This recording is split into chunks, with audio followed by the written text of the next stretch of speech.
পনির মানেই আমরা ভাবি নিরামিষ, কিন্তু পনিরটাকেও আমিষ করে খাওয়া যায় কীভাবে, পনির কষা পেঁয়াজ রসুন দিয়ে, সেটাই আজকে আমি দেখাবো তোমাদের। দেখো পনির কেটে নিয়েছি, এখানে 150 গ্রাম পনির আছে। ছেলে আর আমি খাবো, আমার কর্তা পনির খায় না। দেখো পনিরগুলো আমি আগে পিস পিস করে কেটে নিয়েছি। এইবার আমি ভাজবো। তার আগে আমি আজকে পনির দিয়েই বিরিয়ানি করব, সেই বেরেস্তাটা আগে ভেজে তুলে নিচ্ছি আমি, মানে পেঁয়াজ কুচিটা ভেজে তুলে নিলাম। এই তেলে আমি পনিরটা করব। অল্প একটু লবণ আর হলুদ দিয়ে দিলাম, তাহলে পনিরটা লেগে যাবে না ভাজতে গিয়ে। এইবার পনিরগুলো আমি একটা একটা করে দিয়ে দেবো। খুব সুন্দর ভাজা হবে পনিরগুলো।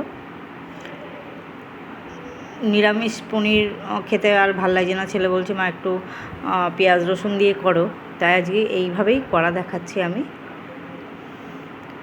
করে এটা আমি বিরিয়ানির মধ্যে দেব। এটা ভাত বা রুটি পরোটা সব দিয়েই খাওয়া যাবে, আবার আমি এটা বিরিয়ানিতে দিচ্ছি।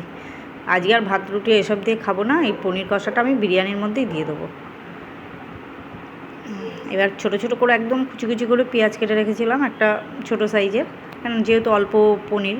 আর দেখো এখানে শুকনো লঙ্কা আছে বীজ ছাড়ানো, আর তার সাথে আদা রসুন আর হচ্ছে জিরে ধনের গুঁড়ো একসাথে আমি মিক্সড করে রেখেছি। পরিমাণ মতোই দেবে। আমি 4 কোয়া রসুন দিয়েছি, বেশি দিইনি, যেহেতু 150 গ্রাম পনির। আর 1 কড়ের মতো আদা দিয়েছি। আর ঝাল তোমাদের স্বাদ অনুযায়ী।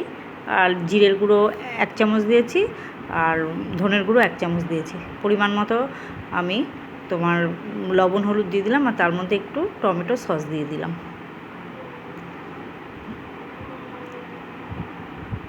আর ওই মশলার বাটি ধোয়া জলটাই দিলাম, আর কিচ্ছু দেবো না। দেখো পনিরটা দিয়ে দিলাম। এবার 3-4 মিনিট একটু জাল দেব, দিয়ে হয়ে আছে। এখন গরম মশলার গুঁড়ো ছড়িয়ে আমি নামিয়ে নেব। খুব সুন্দর কালার এসছে, দেখো কত সুন্দর হয়েছে।